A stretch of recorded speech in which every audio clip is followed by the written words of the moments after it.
Hello friends, in this video lecture I will discuss about process involve in recombinant DNA technology. इसके पहले हम लोग tools of recombinant DNA technology पढ़ चुके हैं। उस लेक्चर की लिंक इस लेक्चर के डिस्क्रिप्शन बॉक्स में दी हुई है, आप लोग इजीली यहाँ से देख सकते हैं। और दोस्तों, अगर अभी आप लोग चैनल को सब्सक्राइब नहीं किए हैं तो चैनल को सब्सक्राइब करिए, जिससे कि न्यू वीडियो की अपडेट आप लोगों को मिलती रहे। ज़्यादा से ज़्यादा आप अपने फ्रेंड ग्रुप में भी शेयर करिए और अपने आप डाउट कमेंट बॉक्स या फेसबुक टेलीग्राम चैनल बना हुआ है बायो अकेडमी के नाम से, वहाँ पे आप भेज करके पूछ सकते हैं। ओके, तो आइए स्टार्ट करते हैं steps involve in recombinant DNA technology.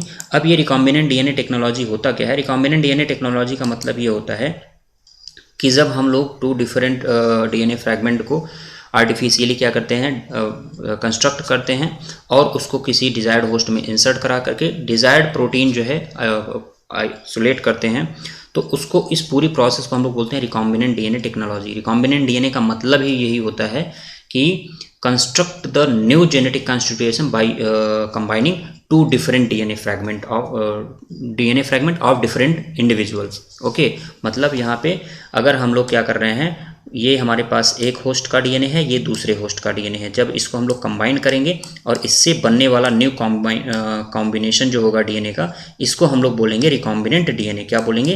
Recombinant DNA. अब इस रिकॉम्बिनेंट डीएनए से हमें जो भी डिजायर प्रोडक्ट बनाना है या जीन लेवल पे, मतलब हमको जीन चाहिए, ठीक है, या जीन प्रोडक्ट चाहिए, इस पूरी प्रोसेस को हम लोग बोलते हैं रिकॉम्बिनेंट डीएनए टेक्नोलॉजी।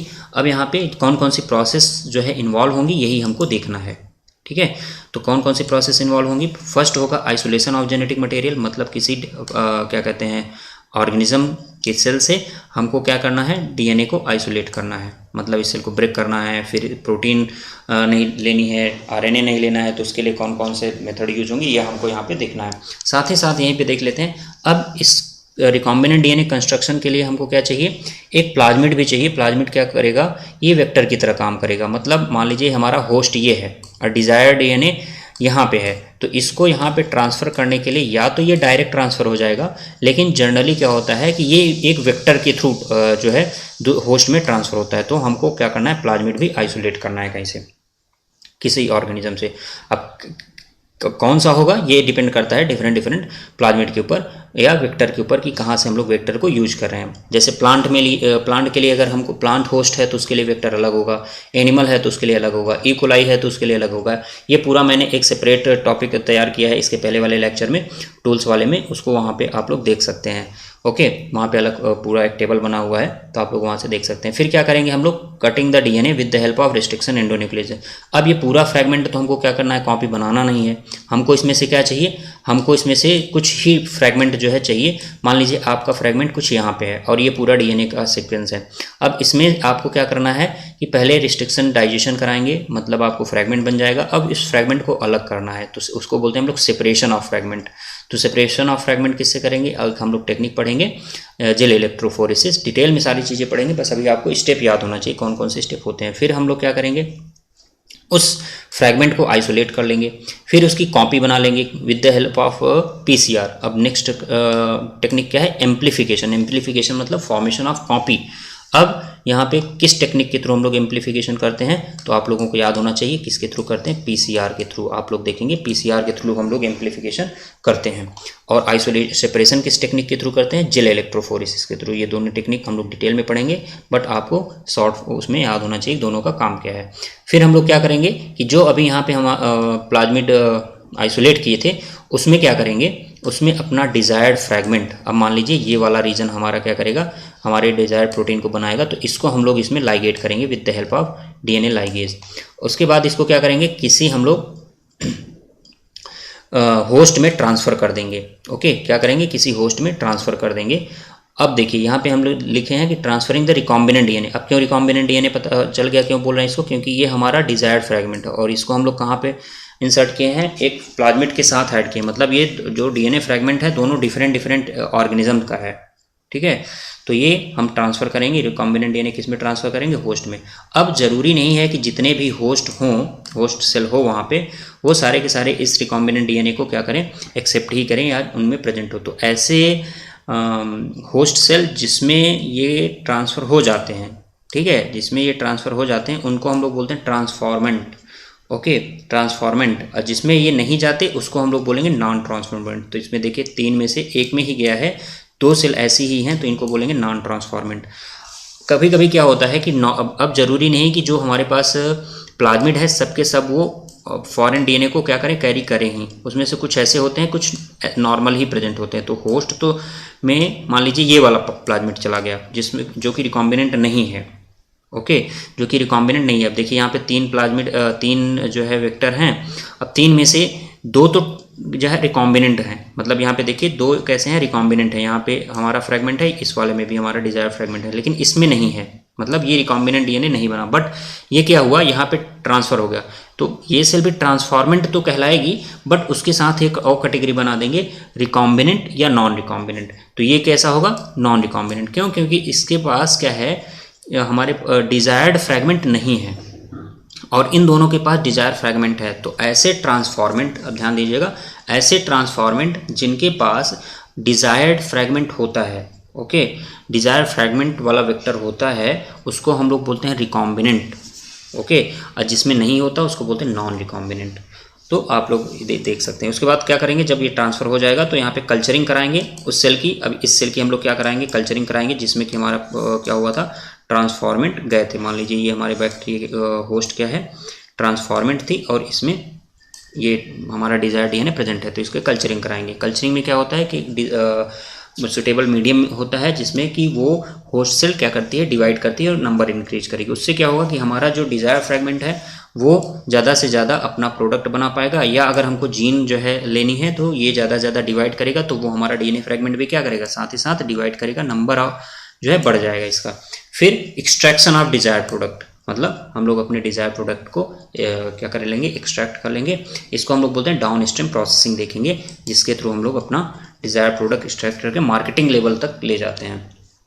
ओके, तो अब आइए स्टेप बाय स्टेप हम लोग स्टार्ट करते हैं और डिटेल में और देखते हैं।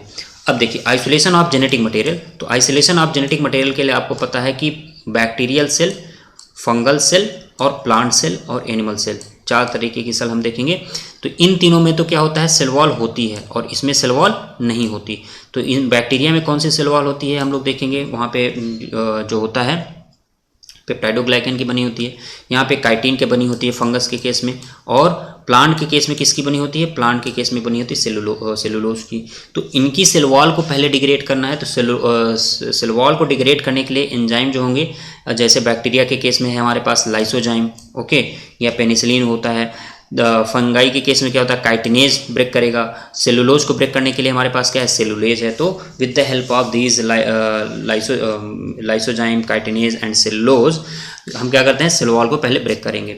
उसके बाद अच्छा, एनिमल सेल में नहीं होती वो सेल वॉल, तो यहाँ पे हम लोग इन एंजाइम को नहीं देखेंगे। ओके, उसके बाद अब with the help of centrifugation, centrifuge करेंगे तो ये जो अभी सेल मेम्ब्रेन बची हुई है ये भी ब्रेक हो जाएगी। अब जब सेल मेम्ब्रेन ब्रेक हो जाएगी तो अब आपको यहाँ पे देखने को मिलेगा, मान लीजिए टेस्ट ट्यूब है, तो अगर हम लोग सेंट्रीफ्यूगेशन किस में करते हैं, टेस्ट ट्यूब में ही करेंगे, सेंट्रीफ्यूज ट्यूब में ही करेंगे। तो यहाँ पे देखेंगे कि जब सेल ब्रेक हुई तो यहाँ पे सेल मेम्ब्रेन वाले ऐसे फ्रैगमेंट आ गए, डीएनए के कुछ ऐसे फ्रैगमेंट हैं, आरएनए के ऐसे फ्रैगमेंट हैं, प्रोटीन ऐसे है यहाँ पे, तो इनको भी अभी अलग करना है। तो separation of component, cell component. तो जब सेंट्रीफ्यूज करते हैं तो यहाँ पे क्या होता है कि सेल डेब्रीज जो होंगी वो नीचे बैठ जाएंगी, on the basis of their density ये नीचे बैठ जाएंगी। उसके बाद हमारे पास डीएनए, आरएनए, प्रोटीन इस तरीके से सस्पेंस यहाँ पे जो सस्पेंशन होगा उसमें ऐसे प्रेजेंट होंगे। अब हमको क्या करना है, प्रोटीन अलग करना है, आरएनए अलग करना है, हमको चाहिए डीएनए। ओके, तो प्रोटीन को अलग करने के लिए देखिए क्या होता है कि अब यहाँ पे हम लोग क्या करते हैं कि प्रोटीन को अलग करने के लिए फिनॉल और क्लोरोफॉर्म का जो है कॉम्बिनेशन यूज करते हैं, किसके लिए, for precipitation of protein. Okay, अब मान लीजिए इसमें क्या क्या बचा है, आपका डीएनए बचा है, आरएनए बचा है और प्रोटीन के कंपोनेंट बचे हुए हैं। ये राउंडेड जो बना रहा हूँ मान लीजिए प्रोटीन है, इनको डीएनए और आरएनए से अलग करना है। तो कैसे करेंगे, जब हम लोग फिनॉल और क्लोरोफॉर्म का कह सकते हैं कॉम्बिनेशन यूज करेंगे तो हमारे पास प्रोटीन क्या हो जाएगी, प्रेसिपिटेट हो जाएगी। प्रोटीन क्या हो जाएगी, इस तरीके से प्रेसिपिटेट। अब बचा आपका डीएनए और आरएनए। आरएनए को अलग करने के लिए हम लोग क्या करते हैं, राइबोन्यूक्लियस यूज करते हैं। इसको क्या करेंगे, आरएनएज या राइबोन्यूक्लियस यूज करेंगे, जिससे क्या होगा कि आरएनए के फ्रैगमेंट बन जाएंगे और इसको भी हम लोग इल्यूट आउट कर लेंगे, बाहर निकाल लेंगे। अब देखिए अब बच गया हमारा डीएनए। डीएनए को निकालने के लिए क्या करते हैं कि वहाँ पे हम लोग चिल्ड इथेनॉल डालते हैं। तो ये क्या होगा कि अब जो मान लीजिए हमारे पास टेस्ट ट्यूब है और इसमें इस तरीके से डीएनए प्रेजेंट है, तो डीएनए क्या होगा, जैसे ही चिल्ड इथेनॉल डालोगे थ्रेड लाइक फॉर्म में आ जाएगा, थ्रेड लाइक फॉर्म में आ जाएगा। और एक ग्लास रॉड होती है जिसपे ये क्या होगा, जिसपे ये इस तरीके से रेल की तरह से क्या होता है आ जाता है और इसको हम लोग बाहर निकाल लेते हैं। तो चिल्ड इथेनॉल का यूज करके हम लोग क्या करते हैं, डीएनए को प्रेसिपिटेट करते हैं। इस प्रोसेस को हम लोग बोलते हैं स्पूलिंग। क्या बोलते हैं, स्पूलिंग। ओके, स्पूलिंग मीन्स होता है रील फॉर्मेशन। रील फॉर्मेशन, तो आपने देखा कि सबसे पहले सेल वॉल को डिग्रेड किया, फिर सेंट्रीफ्यूज करके सेल डिब्रीज और डीएनए आरएनए प्रोटीन को अलग किया, फिर प्रोटीन को प्रेसिपिटेट करने के लिए क्या यूज करें, फिनॉल क्लोरोफॉर्म। अगर प्रोटीन का जो है कंसंट्रेशन ज़्यादा है तो हम लोग प्रोटीएज जो है यूज करते हैं before phenol and chloroform precipitation के पहले। मतलब पहले हम लोग क्या करेंगे, प्रोटीएज यूज करेंगे, उसके बाद हम लोग फिनॉल क्लोरोफॉर्म यूज करेंगे प्रेसिपिटेशन के लिए। तो before precipitation we use protease. कब, when concentration of protein in high cell. Okay, अब उसके बाद हमने क्या किया, आरएनए को रिमूव किया with the help of RNA nucleus. फिर हमने क्या किया, डीएनए को प्रेसिपिटेट करने के लिए क्या यूज करते हैं, चिल्ड इथेनॉल। आपको ये सारे टर्म याद होने चाहिए, चिल्ड इथेनॉल यूज करते हैं। इस प्रोसेस को हम लोग क्या बोलेंगे, स्पूलिंग बोलेंगे। फिर हम क्या करेंगे, अब हमारे पास क्या हुआ, हमें डिजायर्ड डीएनए का फ्रैगमेंट मिल गया है, लेकिन हमारा जो फ्रैगमेंट है वो सिर्फ इस रीजन में है जिसकी प्रोटीन हमको बनानी है या जिसकी प्रोटीन हमको चाहिए। तो इसको क्या करेंगे, with the help of restriction enzyme इसको हम लोग क्या करेंगे, ब्रेक करेंगे। और याद रखिएगा, जो हम लोग वेक्टर ये और जो हमारा डिजायर्ड डीएनए स्ट्रैंड है उसको ब्रेक डाउन करने के लिए सेम रिस्ट्रिक्शन एंजाइम यूज करते हैं, जिससे लाइगेशन में क्या ना हो, प्रॉब्लम ना आए। तो आप देख रहे हैं आइसोलेटेड डीएनए को और वेक्टर को हम लोग क्या करेंगे, cut with the same restriction enzyme. Same restriction enzyme मतलब सेम रिस्ट्रिक्शन एंडोन्यूक्लियस से कट करेंगे। क्यों कट करेंगे सेम रिस्ट्रिक्शन एंजाइम से, जिससे उसके लाइगेशन में कोई भी प्रॉब्लम ना आए। तो आप लोग दो चीज़ यहाँ से याद रखिएगा। नेक्स्ट देखते हैं, बहुत इंपॉर्टेंट है, यहाँ पे हम लोग जेल इलेक्ट्रोफोरेसिस पढ़ने वाले हैं। इसको हम लोग किसमें पढ़ेंगे, separation and isolation of desired fragment. Separation का मतलब क्या हुआ कि जो अभी आपने रिस्ट्रिक्शन डाइजेशन किया है, मान लीजिए अब आपने सैंपल है ये आपका, इसमें आपने डीएनए को डाइजेस्ट कर दिया इस तरीके से, मान लीजिए फ्रैगमेंट इस तरीके से पूरा फैला हुआ है, लेकिन अभी आपको इसको पता नहीं है कौन सा फ्रैगमेंट है, तो आप इसको क्या करेंगे, आप इसको सेपरेट करेंगे और वहाँ सेपरेट करने के बाद आइसोलेट कर लेंगे। तो सेपरेशन के लिए हम लोग जो टेक्निक यूज करते हैं, जेल इलेक्ट्रोफोरेसिस। सबसे पहले आपको पता होना चाहिए डीएनए सेपरेशन के लिए कौन सी टेक्निक यूज करते हैं, जेल इलेक्ट्रोफोरेसिस। तो सेपरेट करेंगे फ्रैगमेंट को और वहाँ से निकाल लेंगे। तो जेल इलेक्ट्रोफोरेसिस होते, यहाँ पे हम लोग देखेंगे जो जेल है वो कौन सा यूज कर रहे हैं, कॉमनली यूज होता है एगरोज जेल। और एगरोज जेल क्या होता है, नेचुरल पॉलीमर है जो कि एक्सट्रैक्ट किया जाता है सीवीड से। तो आपको ये भी याद रखना है, ये इंपॉर्टेंट क्वेश्चन है एग्जाम का। तो जो मैट्रिक्स होती है, अब देखिए ये देखिए आपको एक यहाँ पे दिख रहा है चैम्बर लाइक इस तरीके से, और यहाँ पे रेड रेड फ्रैगमेंट जो है ये डीएनए के हैं, और ये ग्रे कलर का जो मैट्रिक्स दिख रहा है ये किसका बना हुआ है, एगरोज का बना हुआ है। तो आप देख रहे हैं जो मैट्रिक्स होती है किसकी बनी होती है, एगरोज की बनी होती है। इसी पे ये सेविंग इफेक्ट शो करता है। ओके, सेविंग इफेक्ट का मतलब जैसे मान लीजिए छन्नी होती है हमारे पास ना कुछ छानने के लिए, सेम इसी तरीके से होता है कि on the basis of charge से डिफरेंस, तो क्या होते हैं ये डीएनए के जो है इस तरीके से इस पे अलग अलग सेपरेट हो जाते हैं। तो यहाँ पे जो हम लोग देख रहे हैं इसके लिए जो मैट्रिक्स होता है वो किसका बना होता है, एगरोज। और एगरोज क्या है, नेचुरल पॉलीमर है जो कि सीवीड से जो है एक्सट्रैक्ट किया जाता है। अब देखिए, तो ये आपने देखा कि जेल इलेक्ट्रोफोरेसिस होता क्या है, उसमें मैट्रिक्स क्या होती हैं, किस प्रिंसिपल पे ये वर्क करता है। अब यहाँ पे देखिए rate of migration, rate of migration जो डिपेंड करेगा वो किसके ऊपर डिपेंड करेगा, size of DNA, confirmation of DNA. Size of DNA मतलब जो स्मॉलर फ्रैगमेंट होगा, देखिए यहाँ पे जिसकी डेंसिटी ज़्यादा है वो सबसे ऊपर है, ये मान लीजिए ऊपर वाला पोर्शन है, ये नीचे वाला पोर्शन है, या हम यहाँ पे कह लें पॉजिटिवली चार्ज एनोड है और ये कैथोड वाला पोर्शन है। तो जो डीएनए मूव करेगा, डीएनए का नेचर क्या होता है, निगेटिवली चार्ज होता है due to presence of phosphate group. Okay, और ये किधर मूव करेगा, पॉजिटिव चार्ज, निगेटिव चार्ज मतलब किधर मूव करेगा, पॉजिटिव चार्ज की तरफ मूव करेगा, एनोड वाले पोर्शन की तरफ मूव करेगा। उसमें भी जो मूवमेंट होगा, अब ऐसा नहीं है कि सब फ्रैगमेंट जो है एक साथ ही मूव कर जाएंगे, जो लार्जर फ्रैगमेंट होंगे वो सबसे ऊपर होंगे। ओके, मतलब स्लो मूव करेंगे, और जो स्मॉलर फ्रैगमेंट होंगे जिनकी मास कम होगा वो जल्दी मूव करेंगे, या हम कह सकते हैं smallest move farther and largest move slower, मतलब ये स्लो मूव करेंगे तो हम बोल सकते हैं इसको ये किधर रहेंगे, एनोड की तरफ रहते हैं, और जो हमारे पास स्मॉलेस्ट फ्रेगमेंट है वो ज़्यादा से ज़्यादा मूव किधर कर जाएंगे, पॉजिटिव चार्ज मतलब कैथोड एनोड की तरफ मूव कर जाएंगे। क्यों? क्योंकि डीएनए क्या होता है, नेगेटिवली चार्ज होता है, ये नेगेटिवली चार्ज है तो किधर मूव करेगा, पॉजिटिव चार्ज की तरफ मूव करेगा, तो स्मॉलेस्ट वाला जल्दी मूव करता है एनोड की तरफ, और ये जो लार्जेस्ट फ्रेगमेंट होंगे वो धीरे धीरे मूव करते हैं। तो ये भी आपको याद रखना है। तो रेट ऑफ माइग्रेशन किसके ऊपर डिपेंड कर रहा है, साइज के ऊपर। तो आपने देखा कि जिसकी ज़्यादा साइज है वो धीरे मूव करेगा, जिसकी कम साइज है वो जल्दी मूव करेगा। कन्फर्मेशन का मतलब अब ये रिलैक्स्ड है कि कॉम्पैक्ट है। कॉम्पैक्ट होगा, जितना ही कॉम्पैक्ट होगा उतना ही जल्दी मूव करेगा, रिलैक्स्ड वाला धीरे धीरे मूव करेगा। अप्लाइड वोल्टेज ये भी डिपेंड करेगा मूवमेंट के लिए। एग्रॉस कंसंट्रेशन ये भी रिस्पॉन्सिबल होता है रेट ऑफ माइग्रेशन की, कितनी जल्दी या लेट में माइग्रेशन होगा उस पर ये सारी चीज़ें जो है डिपेंड करता है, इसके इन सब के ऊपर ये डिपेंड करता है माइग्रेशन। फिर देखते हैं DNA fragment according to their size, ये देखा हमने, smaller move farther. Gel electrophoresis में movement of fragment on the basis of charge difference. Charge difference मतलब यहाँ पे नेगेटिवली चार्ज हमारा डीएनए है तो ये किधर मूव करेगा, यहाँ पे पॉजिटिव चार्ज की तरफ, मतलब एनोड की तरफ मूव करेगा। Negatively charge DNA move toward positive charge. अब क्यों नेगेटिव चार्ज आता है, मैंने बताया कि फॉस्फेट ग्रुप पे क्या होता है, फॉस्फेट ग्रुप पे नेगेटिव चार्ज होता है ना, तो उसके कारण डीएनए का नेचर क्या होता है, नेगेटिवली चार्ज होता है। अब separated DNA cut out from the agarose gel and extracted from the gel piece is known as elution. इसका मतलब यह है कि अब जो ये हमारे पास क्या है, हम देख रहे हैं कि हमारे पास ये फ्रैगमेंट सेपरेट हो चुके हैं, जितने भी फ्रैगमेंट होंगे जो कि रिस्ट्रिक्शन एंडोन्यूक्लियस से डाइजेस्ट किए गए थे, अब ये फ्रैगमेंट हमको क्या हुए हैं, सेपरेट हो गए हैं। इन सेपरेट में से जो डिज़ायर्ड क्या कहते हैं डीएनए है, जो डिज़ायर्ड फ्रैगमेंट है उसको हम लोग क्या करेंगे, एक्सट्रैक्ट कर लेंगे from gel piece. Gel piece का मतलब ये जो आपको दिख रहा है, मान लीजिए ये फ्रैगमेंट हमको निकालना है, ये वाला फ्रैगमेंट, तो हम इसको क्या करेंगे, यहाँ से इस जेल को कट करके यहाँ से इल्यूट आउट कर लेंगे। तो इस प्रोसेस को हम लोग बोलते हैं इल्यूशन, मतलब separated DNA cut out from the agarose gel and extracted from gel piece. और इस जेल पीस को बाहर निकालने के बाद इस जेल में से भी जब हम इसको निकाल लेते हैं तो इसको बोलते हैं इल्यूशन। क्या बोलते हैं, इल्यूशन प्रोसेस बोलते हैं। अच्छा, डीएनए क्या हम नेकेड आई से देख सकते हैं, नहीं देख सकते ना, तो इसके लिए हम लोग क्या यूज करते हैं, डाई यूज करते हैं। कौन सी डाई यूज करते हैं, इथिडियम ब्रोमाइड, आपको कॉमन याद रखना है, ethidium bromide, acridine orange and proflavine, आपको याद रखना है कौन कौन सी डाई यूज करते हैं। हम लोग यूज करते हैं ethidium bromide, acridine orange and proflavine. किसके लिए, क्योंकि हम जब डीएनए बैंड जो अभी हमको यहाँ पे ये दिख रहा है, ये ऐसे नहीं दिख रहा है कि जब बस डीएनए डाल दिया जेल पीस में और दिखने लगा, नहीं, हम लोग यहाँ पे डाई भी यूज करते हैं।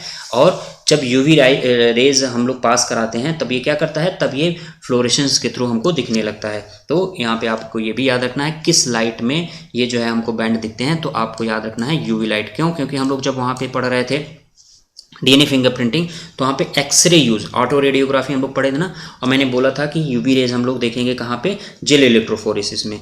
तो वहाँ पे हम लोग देख रहे थे एक्सरे था, यहाँ पे यूवी रेज है, जिसमें हम लोग देखेंगे कि बैंड हमको देखने को मिल रही है जेल मैट्रिक्स में, या एग्रोस जेल का जो मैट्रिक्स बना हुआ है उसमें जो हमको बैंड दिखेगी with the help of UV rays. तो आपको याद रखना है in gel electrophoresis band visible by UV rays से हमको वो बैंड दिखेगी। और जो है डीएनए जो है नेकेड आई से नहीं देख सकते, उसके लिए क्या यूज करते हैं हम लोग, स्टेन यूज करते हैं, और ethidium bromide, acridine orange, proflavine, ये सारे के सारे यूज होते हैं। लेकिन इसमें आपको ज़्यादा क्या याद रखना है, इथिडियम ब्रोमाइड याद रखना है, कॉमन पूछ लेता है, ethidium bromide used in gel electrophoresis for. तो आपको किसके लिए यूज करते हैं, आपको समझ में आ गया, हम लोग यूज कर रहे हैं जिससे कि हमको वो बैंड दिख जाए, वो डीएनए के फ्रैगमेंट दिख जाए। और किस लाइट के रेंज में दिखेंगे, यूवी रेंज में दिखेंगे। ओके, अल्ट्रावायलेट जो भी रेंज होगी लाइट की, उस रेंज में हमको दिखेगा। तो आप यहाँ पे देखिए, UV range results in fluorescence of ethidium bromide and show as a band. अभी हमको क्या दिखेगा, एज अ बैंड, इस तरीके से दिखने को मिलता है। आप देखिए एक यहाँ पे एनिमेटेड डायग्राम भी है, जिससे कि क्या हो रहा है, डीएनए किस तरीके से सेपरेट हो रहे हैं ये आपको यहाँ पे देखने को मिल रहा है। तो देखिए यहाँ पे ये क्या होता है, जेल मैट्रिक्स में वेल क्रिएट कर दिए जाते हैं, वेल क्रिएट हो जाता है, और इस वेल में हम अपना सैंपल जो है डाल देते हैं। और जैसे ही सैंपल डालेंगे तो on the basis of their size, अब देखिए जो ज़्यादा साइज का है, जिसका मास ज़्यादा है वो सबसे ऊपर है, और जिसकी साइज कम है वो सबसे नीचे जल्दी जो है मूव करते हुए चला जाएगा। तो on the basis of their size जो है ये सेपरेशन आपको देखने को मिलेगा। तो इस तरीके से आप लोग देख रहे हैं कि जेल इलेक्ट्रोफोरेसिस अभी हम लोगों ने देखा। जेल इलेक्ट्रोफोरेसिस किसके लिए होती है? सेपरेशन के लिए होती है। और isolation of desired DNA fragment. Okay, तो इसके बाद हम लोग डिस्कस करने वाले हैं एम्प्लीफिकेशन। तो आप लोग नेक्स्ट लेक्चर के लिए तैयार रहिएगा, हम लोग उसको भी देखेंगे। Okay, thank you.